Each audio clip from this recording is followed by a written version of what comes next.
আজকে কিন্তু আমি একদম ভিন্ন স্টাইলের একটি রেসিপি আপনাদের সাথে শেয়ার করব। টমেটো আর ডিম দিয়ে মিক্স করে এই রেসিপিটা বানিয়ে নিব। পুরো রেসিপিটা দেখবেন। আর এই রেসিপিটা যদি আপনার প্লেটে থাকে দেখবেন কিন্তু প্লেটের ভাত কখন ফুরিয়ে যাবে আপনি টেরও পাবেন না। এখানে আমি পাকা একবারে লাল টমেটো গুলো নিয়েছি আর টমেটো কিন্তু 2 টুকরো করে কেটে নিলাম। দিয়ে দিচ্ছি এখানে প্যানে তেল। দিয়ে দিচ্ছি এখন সেই কেটে রাখা টমেটো গুলো। দিয়ে দিলাম সামান্য লবণ। লবণ দেওয়ার কারণে কিন্তু টমেটোটা দ্রুত সিদ্ধ হয়ে যাবে। আর এখানে কিন্তু আমি কোনো প্রকারের পানি দিইনি। দিয়ে দিলাম একটা আলু। দিয়ে দিলাম কয়েক কোয়া রসুন। আর 2টা আমি পেঁয়াজ টুকরো করে কেটে দিয়েছি। এখন ঢাকনা দিয়ে কিছুক্ষণ রান্না করে নিব। চুলার আঁচটা লো রেখে নিবেন, নাহলে টমেটো গুলো কিন্তু নিচ থেকে পুড়ে যাবে। এখন আমি একটু উল্টে পাল্টে নিচ্ছি টমেটো গুলো। খুব সহজ ও মজার হলেও এই রেসিপিটা এতটাই মজার, যেটা দিয়ে আপনি তৃপ্তি সহকারে কিন্তু ভাত খেতে পারবেন। দেখেই বুঝতে পারতেছেন টমেটো গুলো কিন্তু সিদ্ধ হয়ে গেছে। এখন আমি এটা নামিয়ে ঠান্ডা করে নিব। আর এইদিকে আমি প্যানে আবারও দিয়ে দিলাম তেল। দিয়ে দিচ্ছি শুকনা মরিচ। আর শুকনা মরিচ দিয়ে কিন্তু রেসিপিটা বানিয়ে নিব। পুরো রেসিপিটা দেখবেন আর আপনি এই মজার রেসিপিটা কিন্তু বানিয়ে নিতে পারবেন। আমি খুব সহজে আপনাদের দেখিয়ে দিব। এখন আমি এখানে দিয়ে দিলাম 2টা ডিম।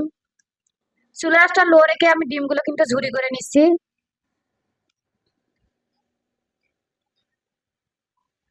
ডিমগুলো ঝুরি করা হয়ে গেছে, আমি একটা বাটিতে উঠিয়ে নিলাম। এখন আমি ভেজে রাখা মরিচগুলো নিয়ে নিলাম একটা প্লেটের মধ্যে, কারণ এটাতে কিন্তু কোনো বাটাবাটির ঝামেলাই নেই, শুধু হাত দিয়ে আপনি এই ভর্তাটা বানিয়ে নিতে পারবেন। এখন আমি সিদ্ধ করে রাখা টমেটো গুলো দিয়ে দিলাম। ওপরের যে খোসাটা আছে সেটা আপনারা ফেলে দিবেন। সবগুলো আমি হাত দিয়ে ভালোভাবে মিক্স করে নিলাম, কারণ ঝামেলা ছাড়া এইভাবে বানিয়েও নিতে পারবেন আর খেতেও কিন্তু তৃপ্তি করে খেতে পারবেন। এখন আমি এখানে দিয়ে দিলাম পেঁয়াজ কুচি আর ধনিয়া পাতা। দিয়ে দিচ্ছি এখানে সরিষার তেল।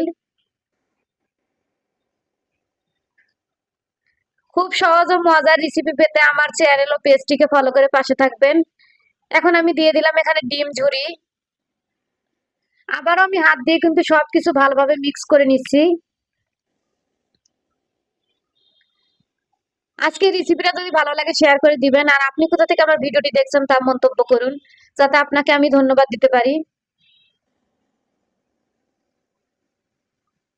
সাধারণ হলেও কিন্তু এটাতে অসাধারণ টেস্টি।